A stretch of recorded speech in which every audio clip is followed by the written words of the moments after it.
Reason ഒന്നും കണ്ടുപിടിക്കാൻ വേണ്ടി പറ്റുന്നില്ല. അതായത് വൈറ്റമിൻസിന്റെ ടെസ്റ്റ്, ബ്ലഡ് ടെസ്റ്റ് എല്ലാം ചെയ്തു. എന്നിട്ട് അതെല്ലാം ഓക്കെയാണ്. എന്നിട്ടും നിങ്ങൾക്ക് ഹെയർ ഫോൾ എന്തുകൊണ്ട് വരുന്നത് കണ്ടുപിടിക്കാൻ വേണ്ടി പറ്റുന്നില്ല എങ്കിൽ ജസ്റ്റ് നിങ്ങൾ ഒരു കാര്യം ചിന്തിച്ചാൽ മതി. നിങ്ങൾ ഡൈജഷൻ പ്രോപ്പർ ആണോ? നിങ്ങൾ കഴിക്കുന്ന ഫുഡിന്റെയൊക്കെ ഡൈജഷൻ പ്രോപ്പർ ആണോ? നിങ്ങൾ എപ്പോഴെങ്കിലും അതൊന്ന് റിയലൈസ് ചെയ്യാൻ വേണ്ടി നിന്നിട്ടുണ്ടോ? അതും നമ്മുടെ ഹെയറിനെ അത് നല്ല രീതിക്ക് ബാധിക്കും. അതായത് നമ്മുടെ സ്റ്റൊമക്കും ഹെയറും തമ്മിൽ കണക്ഷൻ ഉണ്ട്. ഇത് കുറെ ആൾക്കാർക്ക് ഒരു മിസ്റ്റേക്ക് ആണ്. അവർ ഒരിക്കലും ഹെയറിനെ സ്റ്റൊമക്കായിട്ട് കണക്ട് ചെയ്തില്ല. എന്തുകൊണ്ട് കണക്ട് ചെയ്തില്ല? ഹെയറും സ്റ്റൊമക്കും തമ്മിൽ നല്ലൊരു അഗാധമായ കണക്ഷൻ ഉണ്ട്. ഞാൻ പറഞ്ഞുതരാം. നമ്മുടെ ഗട്ട് ഹെൽത്ത് നന്നായിട്ടുണ്ടെങ്കിൽ ന്യൂട്രീഷന്റെ അബ്സോർപ്ഷൻ പക്കയായിട്ട് അവിടെ നടക്കും, അല്ലെ? പക്ഷെ ഗട്ട് ഹെൽത്തിന് എന്തെങ്കിലും പ്രോബ്ലംസ്, ഡൈജഷൻ എന്തെങ്കിലും പ്രോബ്ലംസ് വന്നിട്ടുണ്ടെങ്കിൽ നമ്മുടെ ഹെയറിലേക്ക് പ്രോപ്പർ ആയിട്ട് ന്യൂട്രീഷൻ സപ്ലൈ ഉണ്ടാവത്തില്ല. പ്രോപ്പർ ആയിട്ട് നമ്മുടെ ഹെയറിലേക്ക് ന്യൂട്രീഷൻസ് എത്തിയിട്ടില്ല എങ്കിൽ അവിടെ നമ്മുടെ ഹെയർ ഗ്രോത്തിനെയും ഹെയർ ഫോളിലേക്കും ഒക്കെ അത് കാരണമാവും. അതാണ് നമ്മുടെ സ്റ്റൊമക്കും ഹെയർ തമ്മിലുള്ള ഒരു കണക്ഷൻ എന്ന് ഞാൻ പറഞ്ഞത്.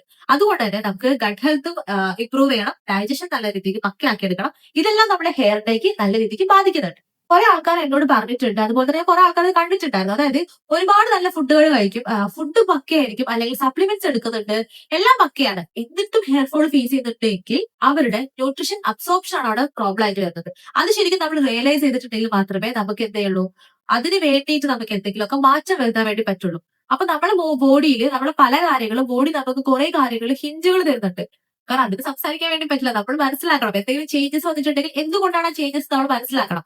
ശരിക്കും നമ്മൾ ചെറിയ ചെറിയ ചേഞ്ചസ് വരുമ്പോൾ അതൊരു ദിവസമല്ലേ എന്നൊക്കെ പറഞ്ഞ് നമ്മൾ ചിലപ്പോൾ മാറ്റും. അത് 2 ദിവസമല്ലേ അത് നമ്മൾ മാറ്റും. പിന്നെ നമ്മൾ ചിലപ്പോൾ അത് യൂഷ്വൽ ആയിപ്പോ നമ്മൾ പിന്നെ അത് കെയർ ചെയ്യാതിരിക്കും. ആ കെയർ ഇല്ലായ്മയാണ് പലതിലേക്ക് വഴിതിരിക്കുന്നത്. അതിലൊരു ചെറിയ കാര്യമാണ് ഞാൻ ഈ പറഞ്ഞ ഹെയർ ഫോൾ എന്ന് പറയുന്നത്. നമ്മുടെ ഗട്ട് ഹെൽത്തി അല്ല എങ്കിൽ നമ്മുടെ ഹെയർ നല്ല രീതിക്ക് സഫർ ചെയ്യും. നമ്മുടെ ഈ ഒരു സീരീസ് തന്നെ ഞാൻ ഓൾറെഡി പറഞ്ഞിട്ടുണ്ട്, പ്രോട്ടീൻ, വൈറ്റമിൻ, സിങ്ക്, അയൺ എല്ലാം. അതായത് ഇതെല്ലാം അബ്സോർബ് ചെയ്യുന്നത് ആരാണ്? ഗട്ടാണ്. അപ്പൊ ഗട്ട് ഇതെല്ലാം പ്രോപ്പർ ആയിട്ട് അബ്സോർബ് ചെയ്തിട്ടില്ല എങ്കിൽ നമ്മുടെ ഹെയറിലേക്ക് ഇതെല്ലാം എങ്ങനെ എത്തും? നമ്മുടെ ഹെയർ ഇതിന്റെ എല്ലാം ഡിപ്പെൻഡ് ചെയ്യുന്ന ഒരാളാണ്. നമ്മുടെ പ്രോട്ടീൻ ആയിക്കോട്ടെ, അല്ലെങ്കിൽ അയൺ ആയിക്കോട്ടെ, വൈറ്റമിൻസ് ആയിക്കോട്ടെ, ഇതിനെല്ലാം നമ്മുടെ ഹെയർ നല്ല രീതിക്ക് ഡിപ്പെൻഡ് ചെയ്യുന്നുണ്ട്. അങ്ങനെ ഡിപ്പെൻഡ് ചെയ്ത് നമ്മുടെ ഹെയറിലേക്ക് ഇത് കറക്റ്റ് ടൈമിലേക്ക് ഈ ഒരു ഇതിന്റെ സപ്ലൈ നടന്നിട്ടില്ല എങ്കിൽ നമ്മുടെ ഹെയർ നല്ല രീതിക്ക് സഫർ ചെയ്യും. ഒബ്വിയസ്ലി സഫർ ചെയ്യും. സോ അതുകൊണ്ട് തന്നെ നമ്മുടെ ഗട്ട് ഹെൽത്തി ആക്കി ഇരിക്കുക എന്നത് നമ്മുടെ ഹെയറിന് വളരെ ഇമ്പോർട്ടന്റ് ആയിട്ടുള്ള ഒരു കാര്യമാണ്. ഈ ഗട്ട് ഇഷ്യൂസ് ഉള്ള ആൾക്കാർക്ക് വരുന്ന കുറച്ച് സൈൻസ് ഞാൻ പറഞ്ഞുതരാം. ഗ്യാസ്ട്രിക് ഇഷ്യൂസ് ഉണ്ടാകും, അതുപോലെ തന്നെ അസിഡിക് ഇഷ്യൂസ് ഉണ്ടാകും, പിന്നെ ഡയറിയ, അതായത് ലൂസ് മോഷൻ ഉണ്ടാകും, കോൺസ്റ്റിപ്പേഷൻ ഇഷ്യൂസ് ഉണ്ടാകും. അതുപോലെ തന്നെ ഒരു റെഗുലർ ക്ലിയർ അല്ലാത്ത റീസണിൽ ഹെയർ ഫോളും അവർക്ക് ഉണ്ടാകും.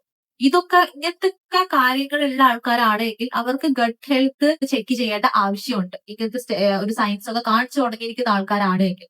ആക്ച്വലി ഗട്ട് പ്രോബ്ലംസ് ഒക്കെ വരുന്ന ആൾക്കാർ ചെയ്തിരിക്കുന്ന മെയിൻ ആയിട്ടുള്ള മിസ്റ്റേക്സ് എന്ന് പറയുന്നത് അവര് മീൽസ് സ്കിപ്പ് ചെയ്യാം. അതായത് ഉച്ചയ്ക്കുള്ള ഫുഡ് അല്ല കേട്ടോ, നമ്മൾ റെഗുലർ ആയിട്ട് നമ്മൾ കഴിക്കേണ്ട മീലിൽ ഏതെങ്കിലും ഒരു ടൈമിൽ മീൽ സ്കിപ്പ് ചെയ്യുന്നത്, കൂടുതലായിട്ട് ജങ്ക് ഫുഡ്സ് കഴിക്കുന്നത്, ലേറ്റ് നൈറ്റിൽ ഫുഡ് കഴിക്കുന്നത്, ആന്റിബയോട്ടിക്സ് ഓവറായിട്ട് ആന്റിബയോട്ടിക്സിനെ ഡിപ്പെൻഡ് ചെയ്യുന്ന ആൾക്കാരാണെങ്കിൽ, പിന്നെ ഹറിബറി ആയിട്ട് സ്ട്രെസ്ഫുൾ ആയിട്ട് ഫുഡ് ഈറ്റ് ചെയ്തില്ലേ, അങ്ങനെയുള്ള ആൾക്കാർ.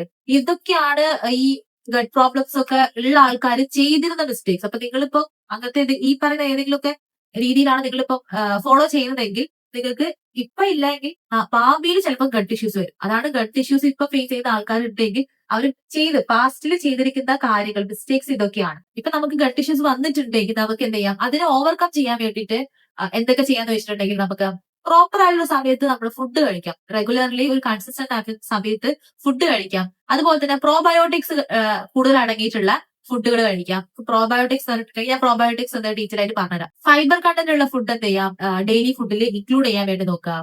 മെയിൻ ആയിട്ടുള്ള കാര്യം വാട്ടർ ഇൻടേക്ക് പ്രോപ്പർ ആക്കിയിരിക്കുക. നമ്മുടെ ഹെയർ ജേണിയിൽ തന്നെ ഞാൻ പറഞ്ഞിട്ട് വാട്ടർ ഇൻടേക്കിന്റെ ഇമ്പോർട്ടൻസ് എത്രത്തോളം ഉണ്ട്. ഗട്ട് ഹെൽത്തിനും വാട്ടർ ഇൻടേക്ക് ഭയങ്കര ഇമ്പോർട്ടന്റ് ആണ്. സോ ഇപ്പൊ നിങ്ങൾക്ക് ഗട്ട് ഇഷ്യൂസ് ഒക്കെ ഉള്ള ആൾക്കാരാണെങ്കിൽ ഞാൻ ഈ പറഞ്ഞിരിക്കുന്ന രീതിക്ക് നിങ്ങൾക്ക് എന്ത് ചെയ്യാം, അത് കൺട്രോൾ ചെയ്യാൻ വേണ്ടി പറ്റും. മാക്സിമം അത് കൺട്രോൾ ചെയ്യാൻ വേണ്ടി പറ്റും. ഇപ്പൊ ഞാൻ നേരത്തെ പറഞ്ഞ പ്രോബയോട്ടിക്സ് ഞാൻ ഹെയർ ഫ്രണ്ട്ലി ആയിട്ടുള്ള കുറച്ച് പ്രോബയോട്ടിക്സ് ഫുഡുകൾ ഞാൻ നിങ്ങൾക്ക് പറഞ്ഞുതരാം.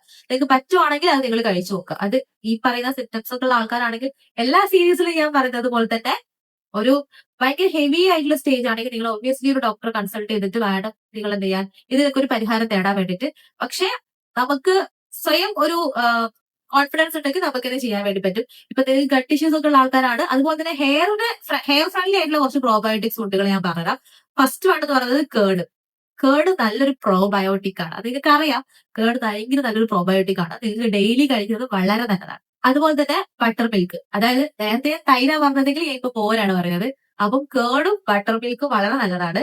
പിന്നെ ഫെർമെന്റഡ് ഫുഡ്സ്. ഫെർമെന്റഡ് ഫുഡ്സ് എന്ന് പറയുന്ന സമയത്ത് നമുക്ക് ഒബ്വിയസ്ലി മലയാളികൾക്ക് അറിയാവുന്ന ഫെർമെന്റഡ് ഫുഡ് എന്ന് പറയുന്നത് ഇപ്പൊ ദോശ, ഇഡ്ഡലി ഇതെല്ലാം ഗട്ട് ഇഷ്യൂസിനൊക്കെ വളരെ നല്ലതാണ്. ഒബ്വിയസ്ലി ഗട്ട് ഇഷ്യൂസ് ഒക്കെ ഉള്ള ആൾക്കാരാണെങ്കിൽ ഇതുപോലത്തെ ഫുഡുകൾ ഇപ്പൊ കേർഡ്, ബട്ടർ മിൽക്ക് അതൊക്കെ ഡെയിലി കഴിക്കാൻ വേണ്ടി നോക്കുക.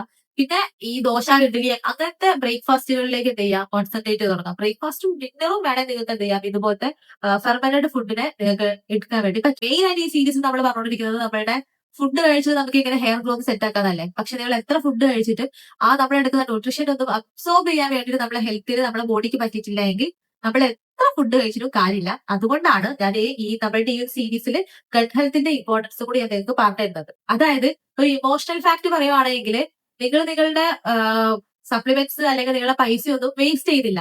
പക്ഷെ നമ്മളെടുക്കുന്ന സപ്ലിമെന്റ്സ്, നമ്മളെടുക്കുന്ന പ്രോട്ടീൻ എല്ലാം വേസ്റ്റ് ചെയ്ത് കളയുന്നത് നമ്മുടെ ഗട്ടാണ്. അതായത് ഗട്ട് ഹെൽത്തി അല്ല. അപ്പൊ ഗട്ടിനെ നമ്മൾ ഹെൽത്തി ആക്കി എടുത്തേ പറ്റൂ. ഗട്ട് ഹെൽത്തി ആയാൽ മാത്രമേ നമ്മളുടെ ഹെയറിലേക്ക് പ്രോപ്പർ ആയിട്ടുള്ള രീതിക്ക് സപ്ലിമെന്റ്സ് എത്തത്തുള്ളൂ. സോ ഡൈജഷൻ ഇഷ്യൂസ് ഒക്കെ ഉള്ള ആൾക്കാരാണ് എങ്കിൽ ഈ വീഡിയോ ഫസ്റ്റ് ആയിട്ട് സേവ് ചെയ്ത് വെക്കുക. പിന്നെ മാക്സിമം നിങ്ങളുടെ ഫ്രണ്ട്സിന് ആർക്കെങ്കിലും ഇങ്ങനത്തെ ഇഷ്യൂസ് ഒക്കെ ഉണ്ടെങ്കിൽ അവരിലേക്ക് ഇത് ഷെയർ ചെയ്യാൻ വേണ്ടി നോക്കുക. നെക്സ്റ്റ് എപ്പിസോഡിൽ നമ്മുടെ PCOSും അതുപോലെ തന്നെ ബ്ലഡ് ഷുഗറും ബേസ് ചെയ്തിട്ട് നമ്മളെ ഹെയർ എങ്ങനെയാണ് കണക്ഷൻ വരുന്നത് എന്നതിന്റെ ഡീറ്റെയിൽ ആയിട്ടായിരിക്കും നമ്മൾ പറയാൻ വേണ്ടി പോണത്. സോ ഇന്നത്തെ വീഡിയോ നിങ്ങൾക്ക് ഇഷ്ടമായി വിചാരിക്കുന്നു. അതുപോലെ തന്നെ ഗട്ട് ഇഷ്യൂസ് ഒക്കെ ഞാനിപ്പോ പറഞ്ഞിരിക്കുന്ന പോയിന്റ്സ് അല്ലാണ്ട് നിങ്ങൾക്ക് ഇതല്ലാണ്ട് വേറെ എന്തെങ്കിലും ഡൗട്ട്സ് കാര്യങ്ങളൊക്കെ ഉണ്ടെങ്കിൽ മസ്റ്റായിട്ട് എനിക്ക് എന്ത് ചെയ്യാം DM ചെയ്യാം. എനിക്ക് അറിയാവുന്ന ഡൗട്ട് ആണെങ്കിൽ ഞാൻ എന്ത് ചെയ്യും മസ്റ്റായിട്ട് ക്ലിയർ ചെയ്യും. അറിയാം എനിക്ക് DM ചെയ്യുന്ന ആൾക്കാർക്ക് എല്ലാവർക്കും അറിയാം ഞാൻ പ്രോപ്പർ ആയിട്ട് എല്ലാവർക്കും റിപ്ലൈ ചെയ്യാറുണ്ട്. എനിക്ക് എന്റെ Instagram ID ഞാൻ എന്ത് ചെയ്യാം ഫസ്റ്റ് കമന്റ് ആയിട്ട് പിൻ ചെയ്ത് വെക്കാം. അതുപോലെ തന്നെ ഡിസ്ക്രിപ്ഷനിൽ കൊടുത്തേക്കാം. ഓക്കെ, അപ്പൊ see you in the next video. By.